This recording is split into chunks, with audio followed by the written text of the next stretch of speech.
Muy buenas tardes a todos los que nos están acompañando el día de hoy.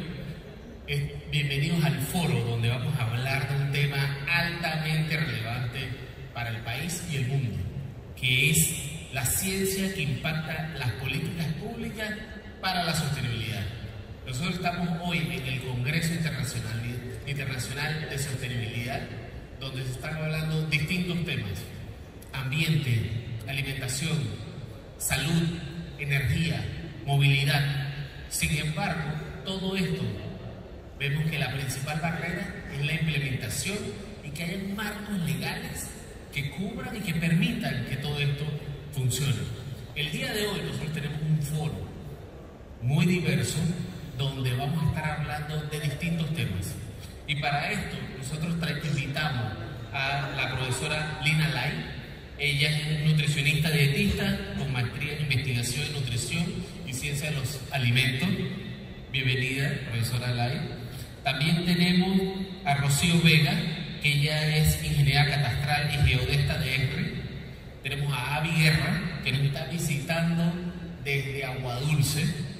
Él especialista en fitopatología, agricultura orgánica, control biológico y biotecnología en Calesa.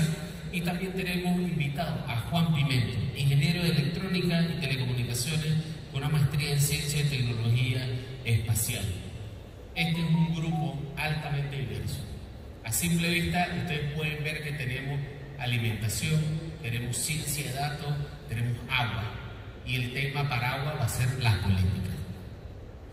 Hoy en día nosotros vemos que las políticas es un tema que se discute diariamente en la televisión. Panamá está en un momento clave donde va a cambiar gobierno en un año, y es momento de trabajar juntos para que dentro de un año tengamos las políticas que en verdad hagan los cambios enfocados en sostenibilidad. Para eso, yo quiero agradecerles a todos y darles las gracias por acompañarnos en este gran foro, donde nosotros queremos empezar con algo básico. Vamos a empezar con Lina, que nos está acompañando aquí. La seguridad alimentaria. Nosotros, sorprendentemente, Panamá tiene gente que tiene problemas de hambre, pero simultáneamente tiene problemas de obesidad. Esos son problemas antagónicos que solamente ocurren cuando no hay políticas públicas adecuadas. Entonces, Lina, cuéntenos un poquito. La seguridad alimentaria se ve amenazada por un crecimiento de la población que demanda más y más alimentos. Pero por otro lado, el impacto del cambio climático en la generación de estos alimentos. La investigación y las evidencias generadas al respecto, ¿qué herramientas nos está dando a los tomadores de decisiones para controlar esta crisis de alimentos? Primero, gracias por esta invitación y gracias a todo el público que está participando el día de hoy. En el tema de la seguridad de alimentos, considero que se debe ver desde un tema mucho más macro y mucho más transdisciplinario. El enfoque que se le ha dado ha sido intervenciones de protección social, sin embargo no se ha enfocado en el desarrollo humano. También la mirada que se tiene desde las Naciones Unidas por el alto panel, el alto nivel de expertos que tocan este tema de seguridad alimentaria nutricional, abarcan que debemos enfocarnos en los sistemas alimentarios más saludables, más sostenibles y más equitativos. ¿Y qué es esto del sistema alimentario sostenible? Bueno, nos enfocamos en que es desde que se coloca la semilla o escogemos la semilla hasta el momento que el alimento es ingerido por nuestro cuerpo y la utilización del mismo. Como usted mencionó, tenemos una doble carga y hasta una triple carga de malnutrición, donde vemos desnutrición, obesidad, sobrepeso y lo que es las deficiencias de micronutrientes por los cambios de dieta que impactan no solamente impulsores externos, sino también impulsores internos, que es el comportamiento, la educación, los diferentes determinantes sociales que afectan a las enfermedades no transmisibles. Entonces, las políticas deben ir dirigidas, y en el cual tenemos muchas políticas en nuestro país. Sin embargo, yo considero que falta una articulación entre ellas, implementación adecuada y evaluación y monitoreo de cada una de ellas. Si nos enfocamos en trabajar de manera transdisciplinaria, yo considero que podemos solventar esta problemática que tenemos. Gracias, profesora Lai. Eso que la profesora está mencionando es lo que nosotros llamamos determinantes políticos del acceso a los alimentos. Malas políticas no llevan los alimentos adecuadamente, de manera equitativa, para que todos lo reciban. Y ahí es donde entra un punto clave con Avi, que él es jefe de investigación de biotecnología en una empresa local agrícola. ¿Y qué impacto ha tenido los cambios que ha generado para hacer más sostenible la producción en Calesa? Cuéntanos, ¿cómo han cambiado sus procesos y el uso del suelo? ¿Qué tal, Arturo? Muchas gracias. Gracias a Ciencia en Panamá por la invitación para participar de este conversatorio. Gracias a los compañeros panelistas. Interesante tu pregunta, Arturo. Mira, para empezar, la palabra suelo es hermosa, ¿no? Linda. Y la mayor parte de nosotros no entendemos el suelo. No sabemos qué es el suelo. El suelo es vida. Y esa vida en el suelo depende de los macro y microorganismos que están allí. La fertilidad en el suelo, un suelo fértil o un suelo infértil, depende de la carga microbiana que tenga. Al igual que en nosotros, temas de microbioma y demás, que no soy experto, desempeñan un papel importante. Ahora bien, en el suelo, los microorganismos juegan un extraordinario papel, pero nosotros, de manera coloquial, nosotros somos bichofóbicos. Nosotros le tenemos miedo a los microorganismos. En casa ven a un insecto, una cucaracha, y empiezan a buscar cualquier insecticida tóxico que tengan para contaminarte tú mismo, porque la cucaracha sigue feliz, ¿verdad? Entonces no son insecticidas, son biocidas. Hoy en día la mayor parte de los suelos agrícolas, los suelos convencionales, son suelos muertos porque les hace falta vida. Los suelos necesitan reponer esa carga microbiana en donde van a estar los malos, los microorganismos malos, porque sí existen microorganismos malos, no benéficos, y en donde están la mayor parte de ellos, que son los benéficos. Nosotros vemos todo lo contrario. Siempre nos enfocamos en lo negativo, pensando que la mayoría son malos. Y es falso, la mayoría de los microorganismos en el suelo, al igual que nosotros, somos buenos. Ok, empiezo por ahí. ¿Qué hemos hecho nosotros? En Calesa, yo tengo 15 años de pertenecer al grupo. Es usar el poder de la naturaleza para controlar las plagas y los patógenos. Sencillo. Pero llevo 15 años y hasta ahorita que se están viendo los primeros resultados. Nosotros primero empezamos con un laboratorio de producción in vitro para generar semilla asexual a nivel masivo y contar con semilla libre de patógenos. Luego de eso, hace más de 10 años, empezamos con un laboratorio de producción de parasitoides, insectos que comen insectos, literalmente, insectos que matan insectos, ¿verdad? No es necesario utilizar plaguicidas. Y en caña, usar plaguicidas es un pecado, porque las plagas son crípticas, se alojan dentro del tallo y allá no les llega nada. Entonces tú tienes que buscar una manera inteligente. La naturaleza es sabia y hace su control. Los bobos somos nosotros, ¿verdad? Tú y yo, completamente bobos, que queremos saberlo todo. Entonces, copiar modelos de la naturaleza y aplicarlos. Así en marzo de este año nosotros nos ganamos el Premio Innovación Empresarial de la Senacit y la Cámara de Comercio, en donde presentamos un proyecto que iniciamos hace más de 10 años, donde las 5.000 hectáreas del grupo de caña y otro tanto de arroz se manejan, al menos para las plagas, utilizando organismos que controlan otros organismos. Más recientemente tenemos un laboratorio que produce hongos benéficos, hongos que matan insectos, hongos que antagonizan otros hongos que promueven el crecimiento vegetal. Entonces, la naturaleza es sabia, la naturaleza tiene conocimiento. Es asunto de buscarlo, de aplicarlo. Tenemos bacterias, nosotros ahorita estamos respirando aire. El 78% de lo que está entrando y saliendo es nitrógeno. La gente piensa que es oxígeno, pero es el nitrógeno, 21% oxígeno. Las plantas allá abajo necesitan nitrógeno, entonces tienes que buscar una manera inteligente de colocar este nitrógeno que está aquí en el suelo. No tienes que inventar nada. Hay bacterias benéficas, hay organismos benéficos que hacen ese trabajo. Entonces es trabajar de la mano con la naturaleza. Y eso es básicamente lo que hemos hecho, tratar de recuperar la vida del suelo y mantener la biodiversidad. Creo que así se resume el trabajo de estos 15 años míos y otro tanto más de otros colegas. Muy interesante, Avi. Y algo interesante también, como una cápsula curiosa, él aplica esto en su casa y con su familia. Y nos manda la foto de esas granjas alimenticias, de todas las frutas frescas, y para que vean que esto funciona en gran escala y en pequeña escala también. Eso yo creo que un excelente cuaderno, ¿verdad? Eso me olvidó. Sí, con el premio era eso, esa gran escala, en más de 5.000 hectáreas. Yo lo aplico en mi casa, pequeño, y lo aplico en mi finca. Me estoy certificando algunos cultivos orgánicos en la finca, ¿verdad? Inclusive no se puede usar ni urea, no se puede nada, ni plaguicidas, ni nada. Machete, guira o lo que sea, y utilizar la cabeza, que realmente para eso la tenemos ahí, ¿verdad? Con esa gorra y sombrero.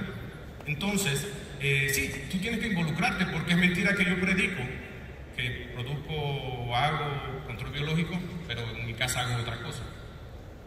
O sea, el concepto para... Realmente a mí me apasiona esto. Entonces yo lo hago en mi casa, lo hago con mis chiquillos y con mi perro hago experimentos y de todo. Entonces, ese era Eso es un concepto de sostenibilidad clave.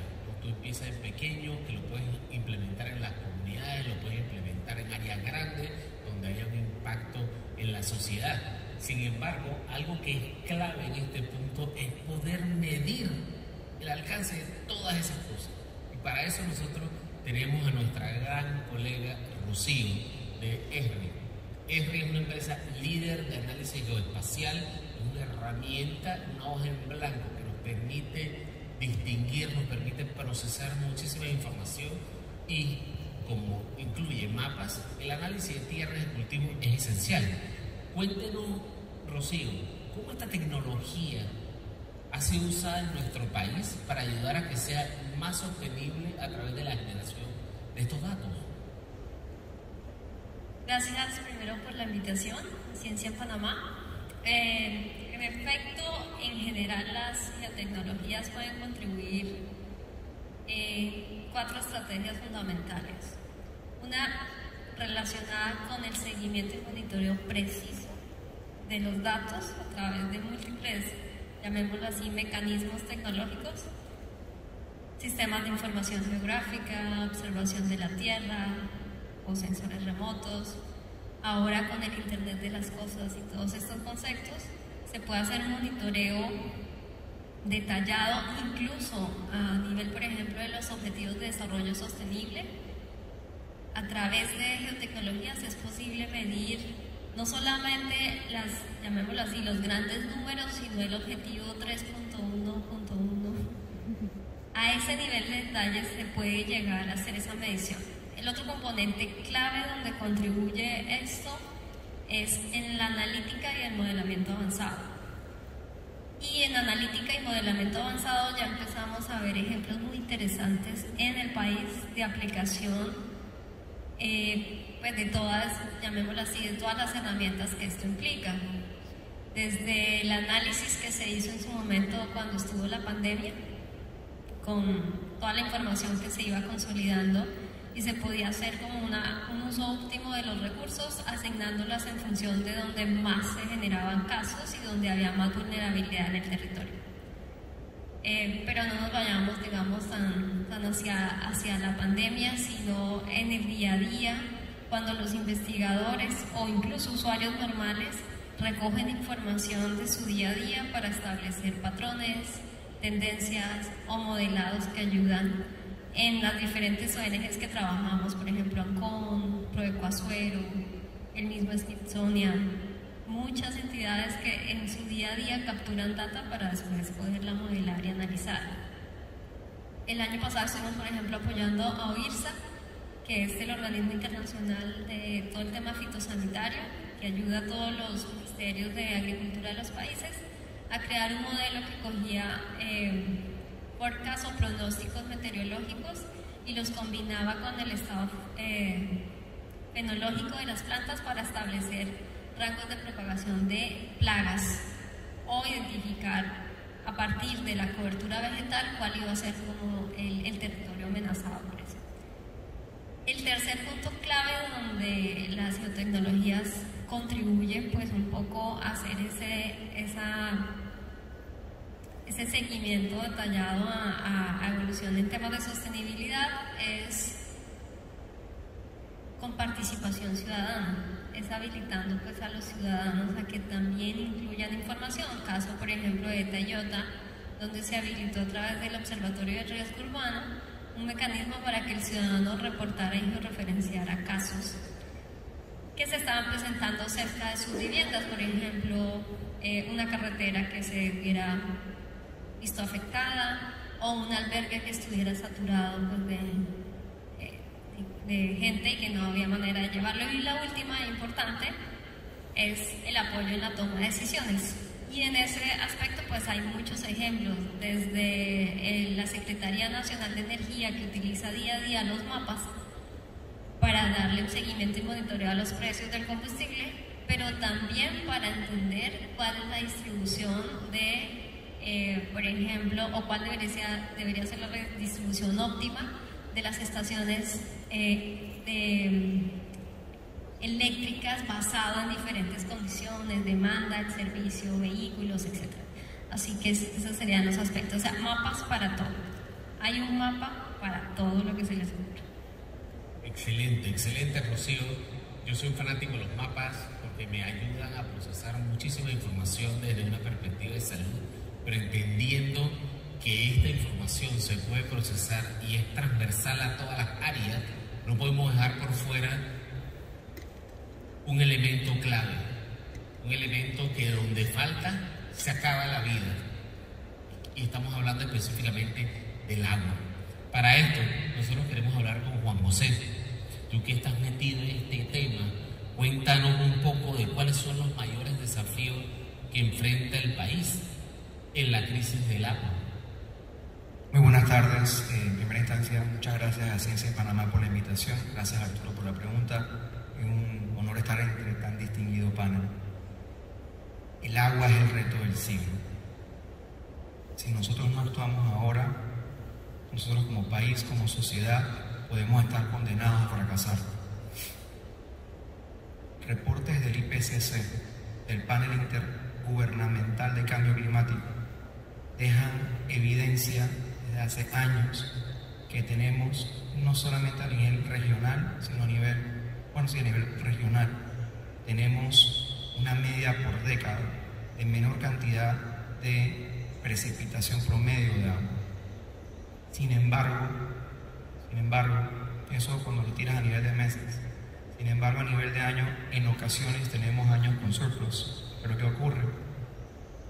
La falta excesiva de agua en periodos de tiempo, esos periodos de sequía, tienen impactos muy negativos. Pero de igual forma, producto de cambio climático, una tormenta, un huracán que nos tire como el fenómeno del 2010 de la Purísima, una cantidad excesiva de agua, también es negativo. Yo sé que probablemente nosotros pensamos automáticamente en agua, bueno, el agua que uso para beber o la cocina, no. Panamá es agua. Para Panamá el agua es más que el agua de beber y de sostenibilidad y de subsistencia. Es comida, es agricultura, es vida, es turismo. Tenemos 52 cuencas espectaculares a lo largo del país. Y tenemos 7 de los 1000 ríos más contaminados del planeta. Teníamos 9 meses de lluvia constante. Yo recuerdo hace 20 y tantos años atrás, cuando era pelado, sabíamos que eran 8 o 9 meses al año que había lluvia. ¿Por dónde vamos este año? Y este año no es fenómeno del niño, es pre-niño. Apenas empezó a llover en junio y hay un sector que abarca muchas cuencas, que es el arco seco, que arranca desde Chame y termina en la península de Azuero, que aún no está lloviendo como debería estar lloviendo. Nuestros pueblos sufren, nuestros animales sufren, el agro sufre, el país sufre. En lo que comentaba Rocío, a nivel de desastres, nosotros no teníamos desastres antes tampoco, por problemas climáticos eran muy variantes. En la última década, recordemos, la Purísima, Otto, Eta, Iota, cada vez es más cíclico. Esto es cambio climático. Entonces es un reto de que vamos a tener cada vez menos periodos constantes de cantidad de agua, y a la vez vamos a tener un impacto tanto económico, no solamente por las actividades relacionadas con agricultura, industria, etcétera, sino también porque nosotros albergamos la octava maravilla del mundo moderno, que es el Canal de Panamá, y el impacto sobre la cuenca hidrográfica del Canal de Panamá, que es la cuenca 115 de América Central, se está sintiendo cada vez más. Entonces, el reto es grande y es un reto que todos nosotros tenemos que construir, que afrontar en conjunto, y la mejor forma definitivamente son las políticas públicas, Arturo. Excelente punto. Fíjense que cómo hemos abordado desde el punto de vista muy transversal cómo las políticas públicas tienen un impacto, cómo desde cada uno de los roles de ellos han tenido un impacto positivo en su área, sin embargo queda como un tonito de negatividad. Y ahí es donde vamos a meter el dedo en la llaga, en la parte que todo el mundo quería escuchar. Todos ustedes han aportado en todas sus áreas.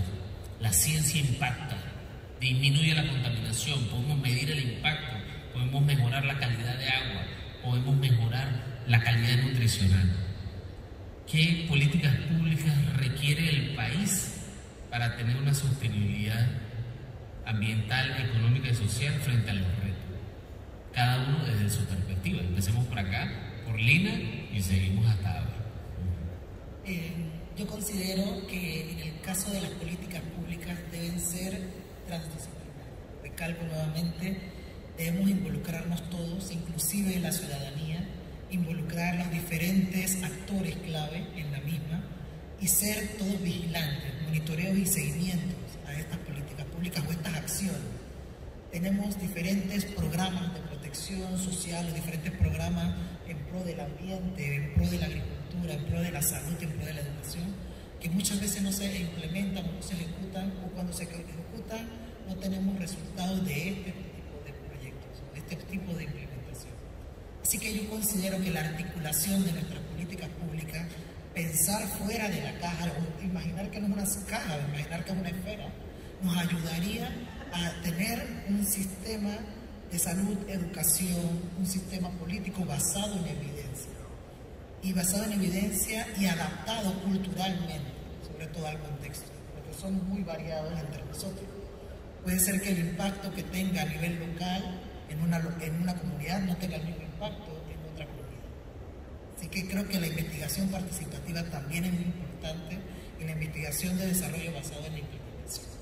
Excelente. Ya vimos un punto clave. Tenemos leyes, pero no se convierten en práctica, no se implementan adecuadamente. A ver, Avi, cuéntanos, desde tu perspectiva, ¿qué políticas nosotros necesitamos desde tu área? Antes de eso iba a hacer un comentario. No trabajo para la empresa esta del agua, pero es importante lo que decía Juan. Nosotros somos seres de agua. Nace con 60 y pico más. En un ambiente refrigerado como este, no todo el mundo tiene la bendición de ir a campo y tomar sol como lo hacemos en el interior, pero aquí, en estos ambientes, en la oficina, no te da sed. Cuando te da sed es muy tarde. Tú lo confundes con hambre, te comes un chihui, peor, o te tomas un refresco, harto en azúcar. Entonces es importante hidratarse. O sea, para nosotros, ahora para los ríos, para el turismo, para el planeta, es súper importante. Y lo que decía Lina, no me desvío, dame un segundito. Lo que decía Lina de los alimentos es cierto. O sea, no es solamente la cantidad que lleve todos los nutrientes, sino que no tenga residuos tóxicos. Es interesante, sería interesante ver la residualidad de muchos productos en los alimentos que consumimos hoy, tanto importados como locales, Entonces, ahí se lo dejo con la espinita ahí para que lo piensen, porque es interesante, o sea, estamos hartando tóxicos. ¿Qué políticas ahora sí? Mira, desde el punto de vista de inversión en innovación, en tecnología, en ciencia, investigación, Panamá creo que invierte 0.20 o menos, por ahí cerca. Países como Brasil invierten 1.26, Uruguay 0.80 y resto, Argentina, ¿verdad? 0.50 y resto, otros países arriba de 1.5 del PIB. Nosotros, entonces, ¿cómo esperamos producir más tecnología? ¿Cómo hacemos funcionar o sacar toda la materia gris, roja o negra que tengamos en la cabeza y ponerla a funcionar si no hay una política clara de invertir en investigación científica? La ciencia cambia paradigmas. Entonces, para mi punto de vista, hay que aumentar las inversiones en la ciencia, todo el tipo de ciencia, invertir en el agro. Casi no hay una política a largo plazo en temas de agro, porque si cada gobierno tiene 2, 3 ministros, en un año no se hace nada. Entonces es necesario invertir, es necesario mandar a la gente a estudiar y que se queden, porque sí se puede, sí hay muchas cosas que hacer. Entonces yo lo veo desde ese punto. Y otra cosa es descentralizar la ciencia. Del puente para allá se hace mucha ciencia y hay muchos recursos. Pero usualmente cuando vemos a Panamá, lo vemos aquí. A mí me hubiese gustado que este evento hubiese sido en Santiago, en Chitré, en Coclé, en Aguadulce, pero ni modo, yo viajé. Excelente. Ahí vimos varios puntos que mencionó Avi que son esenciales. Necesitamos más inversión en ciencia, pero que tenga resultados clave y que esto traiga más talento, porque si tenemos mejores industrias, así mismo como ellos ganaron un premio, podemos atraer más talento, más inversión y crear un ciclo relacionado a esto. Cuéntenos, Rocío, desde su perspectiva, ¿qué política nos hace falta? Bueno, yo diría que hay marcos políticos que conforman políticas habilitadoras como las de ciencia, digamos lo que marca la ciencia, que existe, pues en realidad sí existe en Panamá, pero debe robustecerse con una inversión permanente, constante. Y hay políticas de trabajo específicas, por ejemplo en nuestro caso, que deben estar enfocadas en datos y hacia lo geoespacial, que tampoco existe. No existe una política nacional sobre el tratamiento de datos espaciales o geoespaciales. Aunque se crea la ANTAI, esa política de datos abiertos se queda como lo voy a decir así, como el consolidador de los viajes que hacen en las entidades, o siempre que uno entra ahí, esos son los reportes que se encuentran, los viáticos que tanto viajan, y pues no es información que sea despreciable y relevante, porque capaz que hay un patrón interesante allí, pero no trasciende a los sectores. ¿Qué datos de defensa existen que lleguen a los investigadores y se genere dentro de la cadena del valor del dato, que es dato? Le llaman información, pero esa información se convierte en conocimiento, pero lo real que debemos perseguir es impacto. Esa es la verdadera cadena de valor, impacto. ¿Qué tanto se mide el impacto de tener datos abiertos en la conformación de políticas públicas, por ejemplo, de salud, o por ejemplo, que tengan que ver con seguridad y defensa para el país, o de gestión de desastres? Entonces, sí hay mucha carencia en establecer marcos regulatorios que hablen sobre la importancia del dato y cómo el dato impacta a nivel sectorial, porque nos quedamos con reportes en PDF que no terminan diciendo nada y con los cuales no se acciona nada, o sea, no se puede tomar una decisión a partir de eso. Entonces surgen ideas como ciencia ciudadana. Si no hay acceso al dato, entonces preparemos a los ciudadanos para hacer datos. Creemos la coalición de inteligencia de datos. Eso salió en un asado. Entonces, sí, lamentablemente lo único que hay es la Ley 81 de 2019 que habla de la Ley de Protección de Datos, lo cual claramente es importante, pero no hay nada claro sobre qué hacer con los datos y es más, cómo hacer para que los datos empiecen a aparecer en investigaciones, en conocimiento, pero sobre todo en política pública. Excelente. Necesitamos más política de datos. Y fíjense algo, cuando uno habla de datos es una palabra muy amplia y en un gobierno datos significa caos. Lo que nosotros tenemos que hacer es, como menciona Rocío, es que estos datos tengan la capacidad de ser accionables, de que podamos crear inteligencia basada en datos para toma de decisiones casi en tiempo real. Y entramos al punto, otro punto también que es doloroso, políticas de agua. Cuéntanos, Juan José, ¿qué podemos hacer para mejorar eso sin que nos tengan que cortar el agua en la casa? Complicado. Quiero empezar mi análisis de intervención con la siguiente línea. Panamá cumple este año 120 años de vida republicana. República, que es un modelo representativo. Estamos en los 20 y tantos años de estar teniendo nosotros control de nuestro futuro a través de una democracia participativa por elección popular. El Estado somos todos. El Estado, que es quien ejecuta las políticas públicas, debe ser constante. Quiere decir, con cambios de gobierno, las políticas públicas no deben dejar de ejecutarse. Esto es algo que todos aquí tenemos que ver. Todo el que es panameño, todo el que es ciudadano, todo el que es residente, y tenemos que velar porque se cumpla. Me tocaste el tema de agua. En el 2011 un estudio señaló que el 46-44% del agua que entraba a la ciudad de Panamá, proveniente de la cuenca hidrográfica del Canal de Panamá, se pierde por distribución. Estamos en el 2023, el 46% del agua que entra a la ciudad de Panamá se pierde en distribución. ¿Dónde está la política pública ahí? 3 administraciones de gobierno, no es por criticar a nadie específicamente, pero tenemos un problema que no entendemos lo que es una política pública. Porque sí, es una bendición que cada 5 años podemos derrocar al gobierno, pero es una desgracia que no entendemos lo que es un Estado participativo. Entonces, depende de nosotros hacer esto. Y estamos hablando que necesitamos agua y que tenemos que velar por el recurso hídrico y que no me la corten, pero en las noticias de la mañana tú ves que una señora se baja de un taxi y bota un refrigerador a un río porque no sabe qué hacer con él. Y tenemos un problema de basura.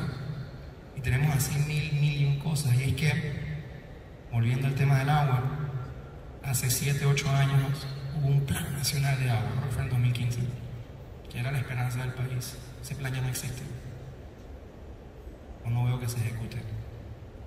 Entonces, Arturo, nosotros como ciudadanos todos tenemos el deber de elevar nuestra voz.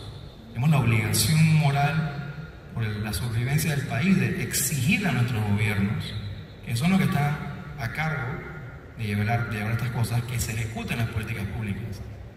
Y honestamente tenemos que dejar de pensar que ese 0.2% que se tira en ciencia, que en ocasiones los gobiernos dicen, sí, estamos haciendo un estudio para esto. A mí me encanta cómo todos los gobiernos hacen el mismo estudio cada 5 años. De verdad que es un cambio de actitud. Nosotros podemos aquí seguir debatiendo de horas por horas lo que son las mejores políticas públicas a nivel de alimentación, a nivel agrario, a nivel de ciencias de datos, que por cierto, esa ley 81 es buena, pero mucha gente en el Estado también se amarra para no compartirte el dato. Es ley 81 de protección de datos privados, no protección de datos públicos, porque datos públicos son transparentes y tienen que estar de manera oportuna. Entonces, pero en realidad como sociedad tenemos que evolucionar a eso. Tenemos que construir todos en conjunto un Estado de Derecho que en realidad le cumpla a la ciudadanía, que sea un gobierno del pueblo, por el pueblo y para el pueblo. Ya vimos cómo los 4 han puesto unos temas bien complicados y son reales. Ya tenemos muchas leyes Tenemos que hacer más inversión para que haya innovación y que esta se pueda convertir en mejor procesamiento de datos y asimismo tener la capacidad de entender, de utilizar la información que se haga, que se tenga, para hacer planes que sean de país. Juan lo dijo claramente, tenemos 120 años de vida republicana y múltiples gobiernos haciendo los mismos estudios, encontrando muy probablemente las mismas soluciones. Entonces es momento de implementar y usar todo esto para innovación. Para una última pregunta, vamos a romper un poquito el molde de esto. En una sola palabra, ¿cómo ustedes describirían que no tengamos las políticas adecuadas para cumplir con los objetivos de desarrollo sostenible? Una sola palabra. Es disciplinario. Intereses. Desconfianza. Retroceso. Y la mía, desastre. ¿No? Un desastre puede traer un colapso de todo el sistema. Nosotros aquí estamos hablando de temas que parecieran que están desconectados, pero todos trabajan a la vez. AVI procura alimentación. Tenemos a Lina, que está enfocada en alimentación. Todo eso tiene que medirse de alguna forma a través de mapas, a través de análisis espacial, y para lograr que todo funcione tiene que haber vida, tiene que haber agua que garantice que todo funcione. Este es un panel que es diverso y hemos llegado a una conclusión fuerte donde las políticas existen, pero hay que implementarlas. Tenemos las leyes, se ejecutan mal. Tenemos el dinero, porque yo voy a decirlo transparentemente, el gobierno no puede ejecutar todo el presupuesto que tiene. Todos los años se queda sin ejecutar. Hay una organización que tiene la ejecución más alta de todo el país y es el Senacid. Ejecuta más del 95% de su presupuesto y es el gold standard del gobierno. Pero ¿qué pasa con ese 5% que no se ejecutó? Son de 2 a 5 millones de dólares. Entonces, en la cantidad de proyectos de innovación, de investigación, de generación de datos, de nuevas políticas que se podrían hacer solo con lo que sobra del Senacid. Ni siquiera voy a entrar en temas de Caja de Seguro Social, que no ejecuta el 40% de medicamentos, ni el Ministerio de Salud, que no puede hacer nuevos proyectos disruptivos, que no han logrado una estabilización del sistema, y mucho menos en calidad de agua, mucho menos en movilidad, en energía.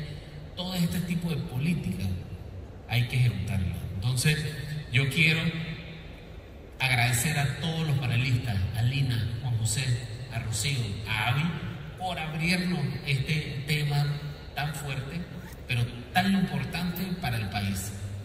Y es clave que nosotros hablemos de esto en años políticos. Los políticos nos van a tocar la puerta, nos van a preguntar qué necesitamos, y nosotros como científicos estamos en la capacidad de dar la mejor información posible. Pero para eso necesitamos más investigación participativa, que sea abierta y que tenga un impacto en la comunidad. Entonces, en nombre de Ciencia en Panamá y de todos los panelistas, queremos darle las gracias a todos por este espacio, y si alguien tiene alguna pregunta, está abierto el micrófono para hacer sus comentarios. Acá tenemos una pregunta. Aquí yo voy a romper protocolo y te voy a acercar el micrófono. Muchas gracias. Mi nombre es Alma Cristal Hernández Mondragón. Yo vengo de México. Fundamos una asociación hermana, quiero creer, Asociación Mexicana para el Avance de la Ciencia, recién hace un par de años.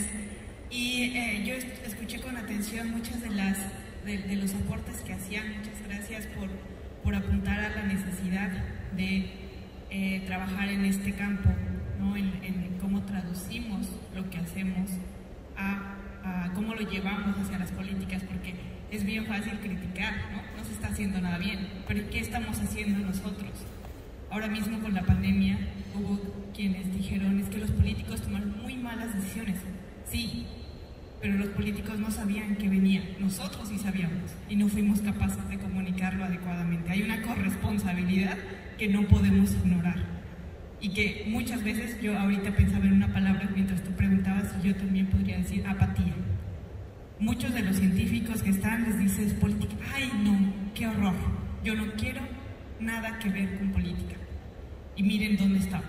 Entonces, hablabas hace ratitos de políticas basadas en evidencia y al mismo tiempo decías que esté pues en el contexto de lo que se requiere, ¿no? Por eso es que ahora en la literatura y en la teoría sobre esta interfaz entre ciencia y política ya no hablamos de políticas basadas en evidencia, sino de políticas orientadas por evidencia, porque es imposible basar una política en un solo tipo de evidencia, ¿no? No es lo recomendable, vamos, ni científica, ni social, ni nada. Tiene que ser transdisciplinario, tiene que ser una mirada conjunta, integral. Y bueno, con este gran reto que ponían también y que apuntabas claramente sobre el papel, la necesidad de invertir más dinero en ciencia, ¿no? Y estaba yo pensando en las políticas y me permito compartirles con ustedes la experiencia de México en ese sentido. En México, en 2004, se creó una ley para que se aumentara progresivamente el dinero que se invertía en ciencia hasta llegar al 1%. 2023, ¿saben qué pasó? Quitaron esa ley. Jamás se alcanzó. Y entonces el nuevo gobierno dijo, en vez de decir vamos a alcanzar el 1%, dijo quitémoslo, porque en realidad no sabemos si algún día lo podemos alcanzar. Entonces, no basta ni siquiera con ponerlo en ley y esperar que se cumpla por milagros, no hay o sea, no basta eso, son necesarias muchas más cosas. No podemos eliminar a la iniciativa privada, no podemos tenemos que trabajar en conjunto, ¿no? Para alcanzar este indicador del PIB. Y yo si me permite nada más preguntarles a los colegas que están acá, si ustedes pudieran, si tuvieran una varita mágica y dijeran, esta es mi recomendación, y si hubiera alguien que los tiene, un tomador de decisiones, digamos hasta al presidente próximo de la República de Panamá, ¿ustedes qué le dirían? O si pensaran en él me va a hacer caso o ella me va a hacer caso, ¿qué cosas que apuntarían ustedes que puede contribuir en cada uno de esos campos como ustedes lo apuntaron? Muchas gracias. Cuéntenme, ¿alguno de ustedes tiene alguna sugerencia?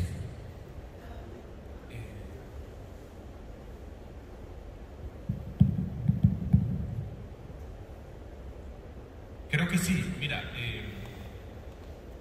como tú mencionaste, creo que aquí en Panamá también se había dicho de alcanzar el 1%, pero no se ha alcanzado este año tampoco y el próximo año menos.